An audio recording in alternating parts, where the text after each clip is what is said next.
Ja. Det her, det er så en ganske almindelig morgen i trafikken i Hanoi. Og som I kan se, så kigger vi ud af forruden en bil. Det er vores chauffør, der sidder til venstre, og vores guide sidder til højre. Det jeg vil prøve at vise, det er hvordan trafikken fungerer i det her sjove land.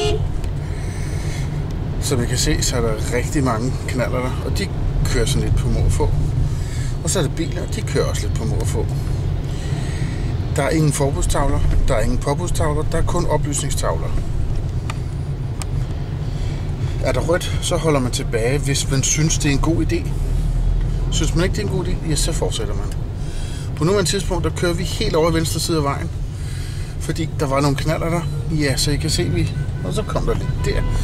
Nu er vi så ikke over i vores egen side nu, fordi herovre på den her side, der kører også knaller der. Så vi kører først på midten, og nu er vi så over i den side, hvor vi hører til. Det tager man ikke så tungt. Her viser man så, at her må man kun køre i højre side af vejen. Vi skal så lige udenom bum, så vi kører lige hen over midten igen. Så har de sat en masse betonting her, så man ikke kører over i den anden side, men det har dem på knallert fundet ud af. Hvordan man kommer udenom det. Så de kører bare over i den modsatte side, fordi der er lige plads der.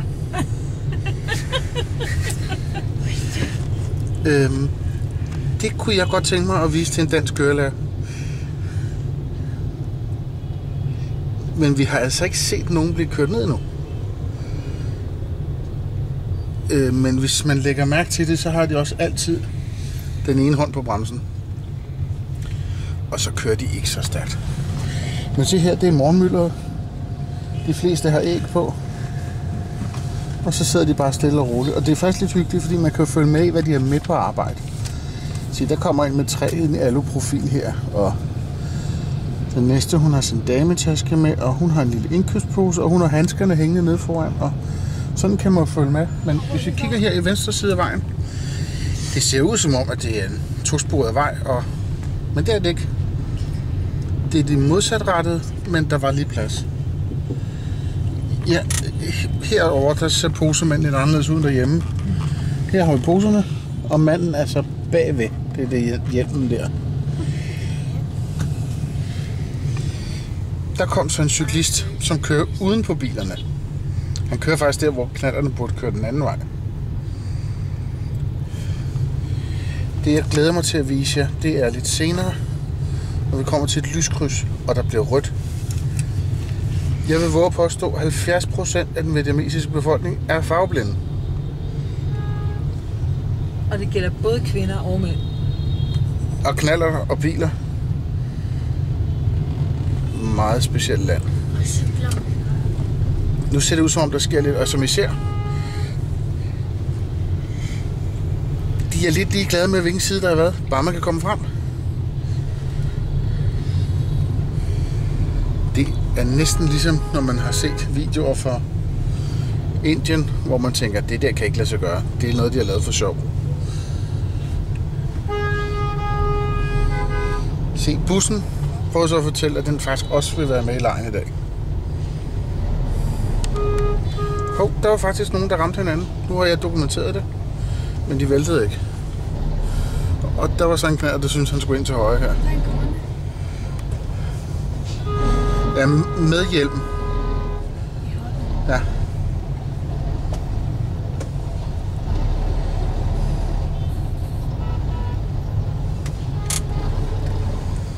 Ja, og der er så en, han vil bare gerne vende. Det er så sjovt det her.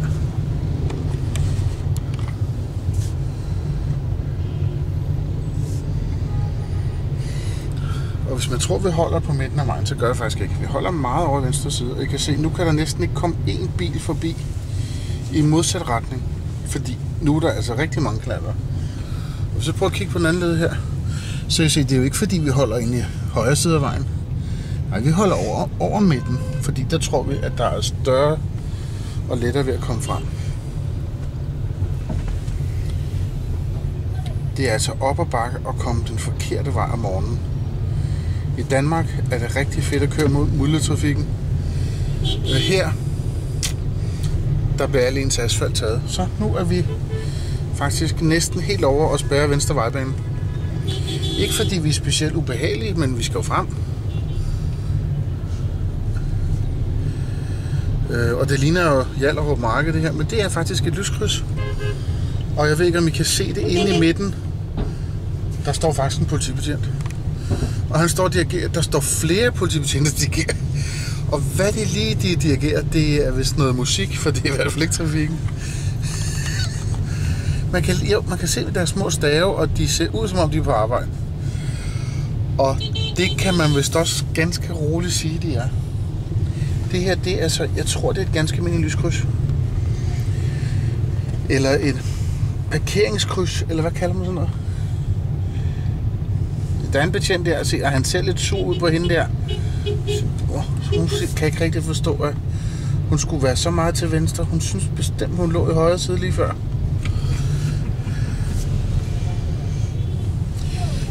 Og det man ikke kan se, I kan godt se, der kommer en masse imod, og så hvis man lige kigger derop, så er der faktisk rødt.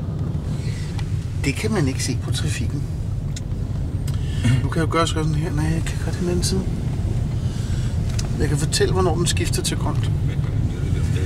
Nu er det, vi kan ikke køre, og dem imod os kan ikke køre, for der er rødt. I tror mig ikke, men hvis I kigger derop, så er der faktisk rødt. Jeg ved ikke, hvordan det ser ud, når det så bliver grønt. Nu bliver det så grønt for os, det kan vi se nu. Og så er det spændende at se, hvad der så sker. Så nu kommer betjenten. Han er godt nok sur.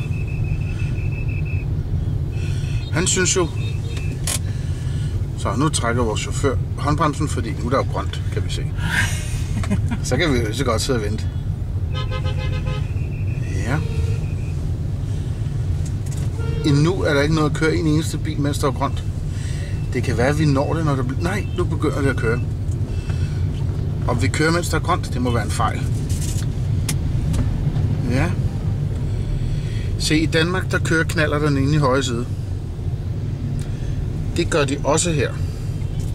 De kører også i venstre side. Det kører også... Jamen, nu tror jeg faktisk, vi kommer igennem. Se, og ham der, han er også på arbejde. Det er en betjent.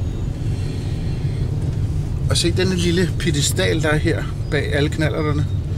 Den piedestal, det er der, hvor man kan søge tilflugt, hvis man er politimand og har pause, hvis man ikke vil have kørt anklerne af. Nu kommer der sgu en betjent til. Og han hedder 12128. Jeg ved ikke, hvor lang tid de holder i trafikken. Men det her, det er et billede på dansk... Nej, skal vi sige vietnamesisk myldretrafik. Og det er sådan, vi kan forvente, at det kommer til at se ud i Danmark om ganske få år. Ja, hvad skal jeg sige? Kan man godt forstå, at den her by har lidt smog?